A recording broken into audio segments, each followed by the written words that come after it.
C हे माझं cabin कसं वाटलं?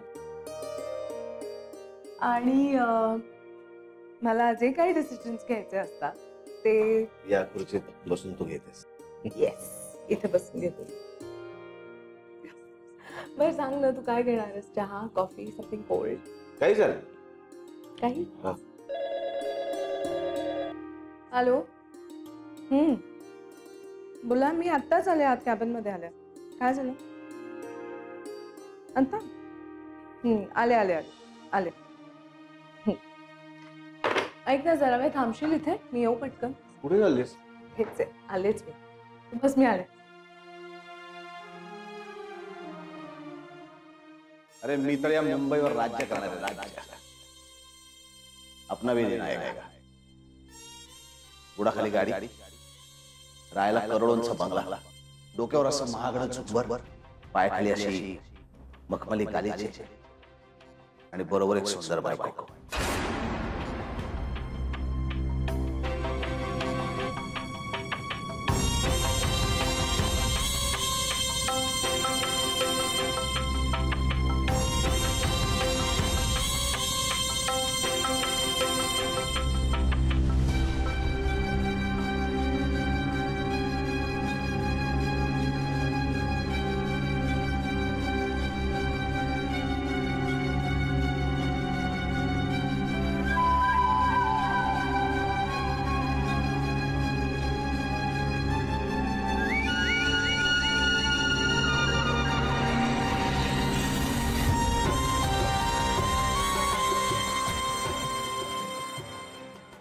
हॅलो, नाही राजनंदिनी नाही येत. मी या कंपनीचा नवीन मालक बोलतोय, विक्रांत.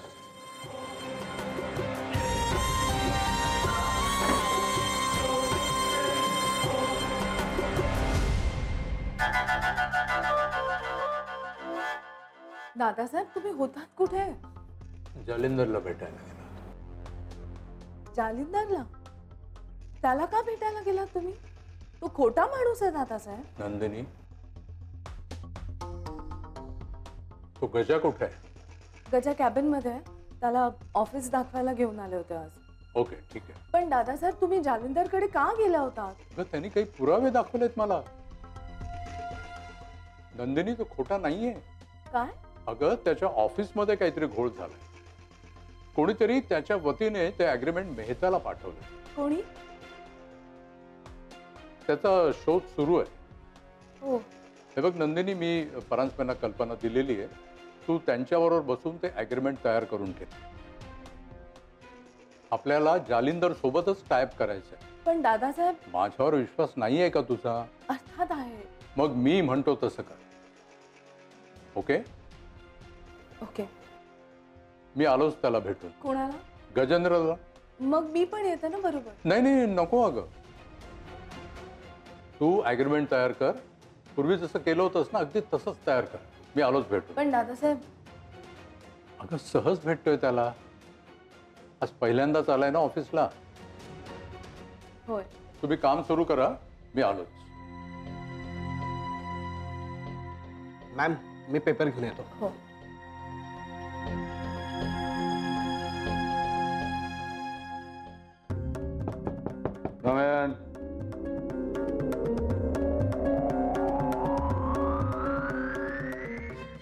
गजा सर. काय? अरे बोलशील का काय?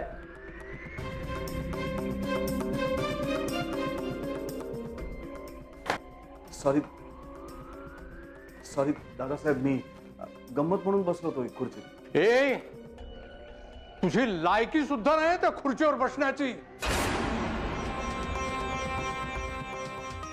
आणि जर त्या खुर्चीवर बसण्याची स्वप्न बघत असशील ना, तर तो मूर्खपणा देखील करू नकोस. माणसं ओळखून त्यांच्याबरोबर काम करण्यात इतकी वर्ष गेलेत माझी. चांगलं वाईट, खरं खोटं ओळखतो मी. लग्नाच्या दिवशी तू मंदिरात म्हणाला होतास ना की सरंजामेच्या घरी राहीन म्हणून, तेव्हाच मी तुझी लायकी ओळखली होती. नीच आहेस तू, ती नीच आहेस. कारण वाईट आणि खोटा आता माझ्या समोर आहे. अरे सरंजामेच्या गेट वरचा कुत्रा आहेस रे तू. पण तो कुत्रा देखील इमानदार असतो रे, पण तू नाही आहेस. अरे बेईमान आहेस तू, एकदम लुच्चा आहेस. तू काय बोलतोय मला काही कळतच नाही. पण मला कळतंय ना. मेहताकडे जालिंदरच्या वतीनं परस्पर अग्रीमेंट पाठवलं, त्याची खोटी सही सुद्धा केलीस. नाही नाही दादासाहेब, काहीतरी गैरसमज होतोय तुमचा. इथे तुझी डाळ शिजेल या गैरसमजात राहू नकोस. माझ्या मुलीला प्रेमाच्या जाळ्यात अडकून सरंजामे ग्रुप हडप करायचा आहे तुला. अरे तुझ्या डोळ्यातच लालचीपणा दिसतोय रे. अगदी लोचट आहेस तू, लोचट. नाही हो दादासाहेब, असं असं म्हणू नका. अहो, तुमच्याबद्दल फार आदर आहे मला. Shut your mouth.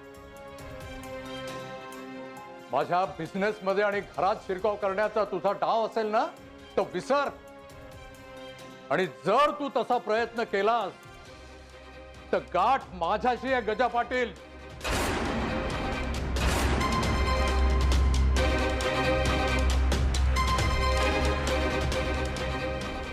आणि हो, लायकी सोडून वागू नकोस. कुत्र्याचा पट्टा कायम मालकाच्या हातात असतो. मी टाकलेल्या तुकड्यांवर जगतोयस तू. आणि पुन्हा कधी या खुर्चीवर बसण्याचं धाडस करू नकोस. आयुष्यात पुन्हा कधी मी तुला या खुर्चीवर बसू देणार नाहीये. मार्क माय वर्ड.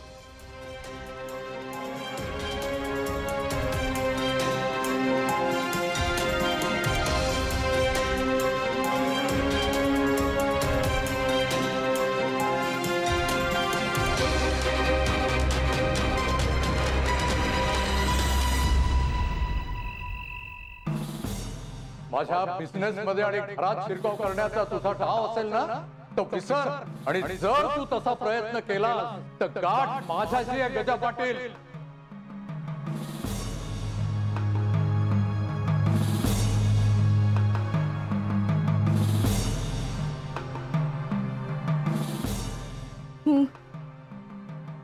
घे सुपारी.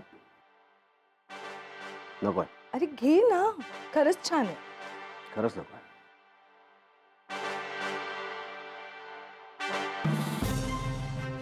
प्लीज घे ना. बघ, गुलाबाच्या पाकळ्या पण आहेत.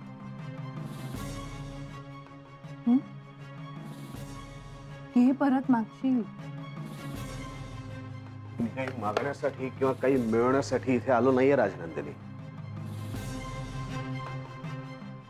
हो, पण मी कुठे असं म्हटलं की तू काही मागण्यासाठी आलास इथे. काय झालं?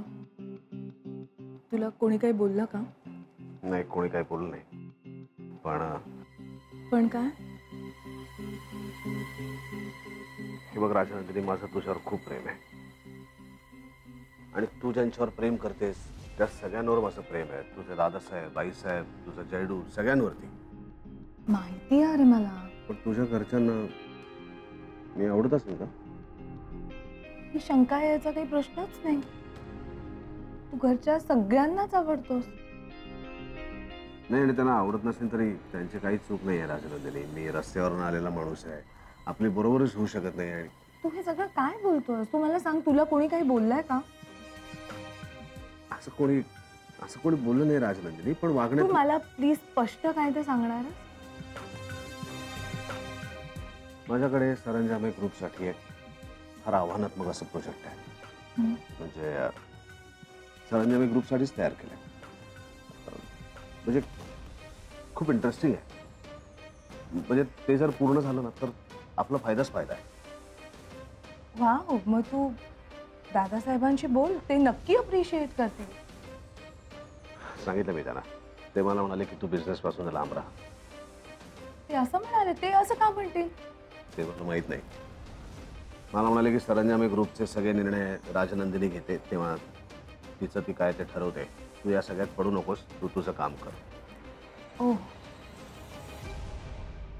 हे बघ, मला स्वतःहून खरंच असं काही मला मोठेपणा नको आहे. मी फक्त आपल्या ग्रुपच्या भल्यासाठी हे सगळं करत होतो. म्हणजे मला खात्री आहे की हे प्रोजेक्ट झालं ना तर सरंजामे ग्रुप खूप पुढे जाणार आहे, खूप. मला खात्री आहे. म्हणजे तू बघ, तुला कधी जमलं तर वाचून बघ. आता आहे प्रोजेक्ट रिपोर्ट तुझ्याकडे? ऑफकोर्स. ते बघ.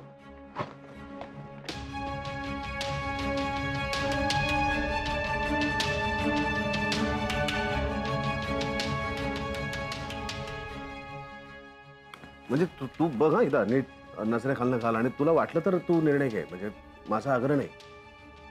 नाहीतर दादासाहेबांना असं नको वाटायला ना की मीच खूप पुढे पुढे करतोय. म्हणजे त्यांच्याविषयी मला खूप म्हणजे खूप जास्त आदर आहे. नाही नाही, अरे तू म्हणतोस तसंच आहे की नाही हे मला कळत नाहीये.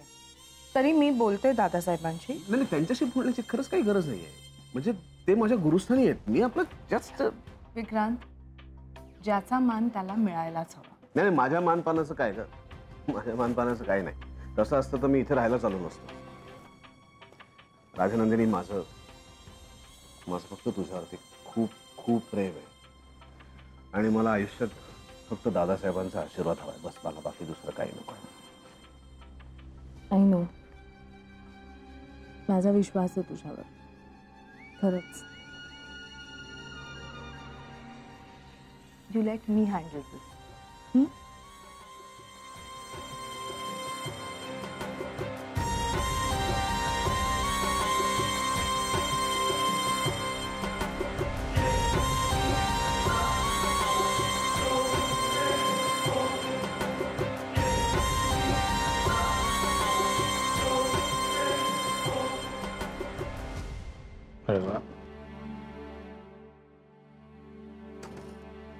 दादासाहेब, तुमची औषधं वर बेडरूम ठेवली ना? आणि ते दूध आता गरम करून देऊ नंतर? नंतर. दादासाहेब, हे पाहिलं तुम्ही? काय? विक्रांतचं बिझनेस प्रपोजल आहे सरंजामी ग्रुपसाठी. विक्रांत? कोण विक्रांत? गजा. मी त्याचं नाव विक्रांत ठेवलंय. त्यांनी ते स्वीकारलं? हो आईसाहेब, गजा खूप वेगळा आहे. तो म्हणाला की या सगळ्या जुन्या रूढी परंपरा या बदलायला हव्यात आणि एकाची सुरुवात तर आपण करूया. का म्हणून लग्नानंतर बायकोनी नाव बदलायचं, नवऱ्यानं का बदलायचं नाही? वा, वेगळे विचार आहेत खरंच त्यांचे. दादासाहेब, विक्रांतनी हे बिझनेस प्रपोजल तुम्हाला दाखवलं? मी नाही बघितलं. का? सर्जेराव, तू आज जा.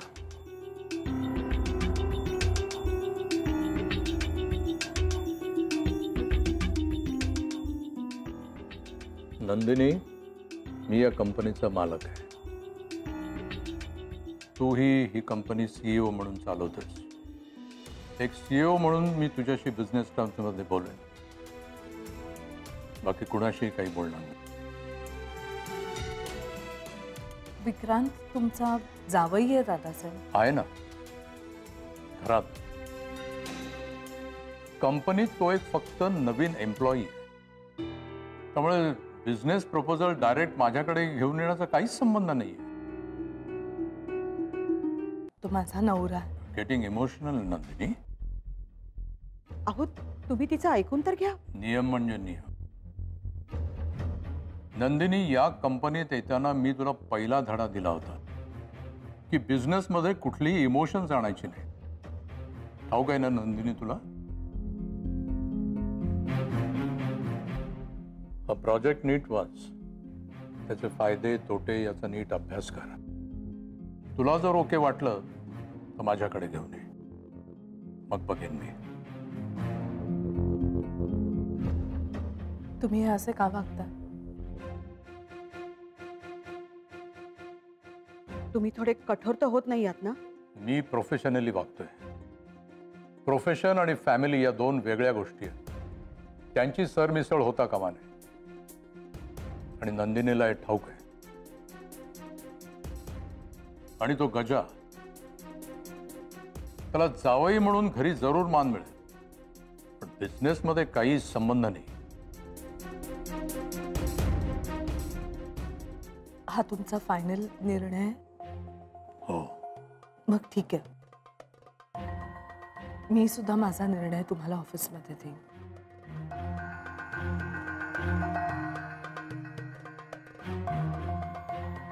राजनंदिनी, जाऊ दे तिला. तुम्ही तिला समजून घ्यायला हवं होतं. मी तिला नेहमी समजून घेईन, पण त्या गजाला मात्र कधीच समजून घेणार नाही. अहो, असं का म्हणताय? त्यानं भुरळ घातलंय तिच्यावरती. तिला चांगलं वाईट काहीच कळत नाहीये. पण मला वाटतं ती दुखावली गेलीये. आता ऑफिसमध्ये ती काय निर्णय घेते देव जाणे. बघू.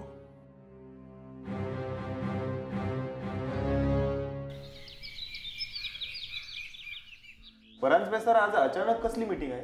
हो ना, जरा टेन्शन आलंय. खरं तर मला पण माहिती नाहीये ही मीटिंग अचानक का बोलवली आहे ते. बघूया, दादासाहेब आल्यावरच ते सांगू शकतील. Good morning. Good morning sir. बसा बसा. परांजपे आज मीटिंग का ठेवली? दादासाहेब म्हणजे? हो, आम्हालाच उलटा प्रश्न पडला की तुम्ही इतकी अचानक मीटिंग कशी काय बोलावली? मी? Good morning. Good morning. Good morning. Please बसा बसा. नंदिनी, ही मीटिंग मी बोलावली. तुमची सगळ्यांची ह्यांच्याशी ओळख झालेलीच आहे. विक्रांत, हे माझे मिस्टर विक्रांत. नंदिनी, अगं एकदा ओळख झाल्यानंतर परत कशासाठी बोलवलेत सगळ्यांना? दादासाहेब, मी असं का करेन? हे घ्या, हे काय? माझा राजीनामा.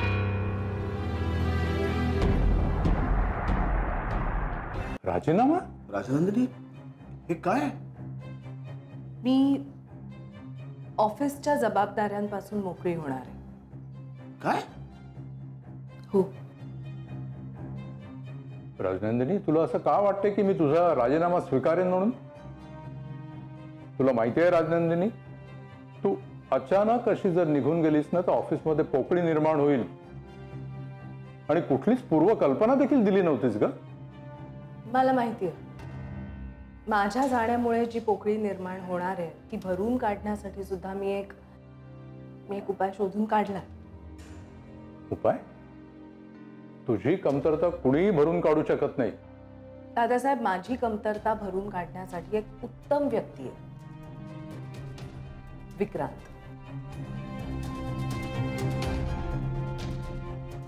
काय? होय Vikrant, you are the new CEO of our company. माझ्या सगळ्या जबाबदाऱ्या मी तुला देते. आता तुझ्या मनात जर बिझनेस प्रपोजल आलं तर तू डायरेक्टली जाऊन दादासाहेबांशी बोलू शकतोस. ते तुला रिफ्यूज करू शकत नाही. नंदिनी, राजनंदिनी, तू तू तू हे का करतेस सगळं? हे बघ, हे बरोबर नाहीये. काय चूक काय बरोबर ते मला नक्की कळतं. दुसऱ्यांनी दिला नाही म्हणून काय झालं? माझ्या नवऱ्याला मी त्याचा मान देणारच. पण मग तू काय करणार? मी आपलं घर सांभाळणार, आपला संसार करणार आईसाहेबांसारखा. हे हे हे बरोबर नाहीये राजनंदिनी. अगं, तुझ्यासारख्या हुशार पोरीनी ऑफिस मधलं काम सोडावं हे कोणालाच न पटण्यास, कोणालाच कशाला, अगदी दादासाहेबांना सुद्धा न पटण्यासारखं आहे. माझा निर्णय फायनल आहे. Rajnandini, thank you very much. आजपर्यंत तुमच्याबरोबर काम करताना तुम्ही सगळ्यांनी मला अगदी उत्तम सहकार्य केलं. यापुढे माझे मिस्टर टेक ओव्हर करतील आणि मला खात्री आहे तुम्ही त्यांना सुद्धा तसंच सहकार्य करा. Thank you very much. येते दादासाहेब. नंदिनी,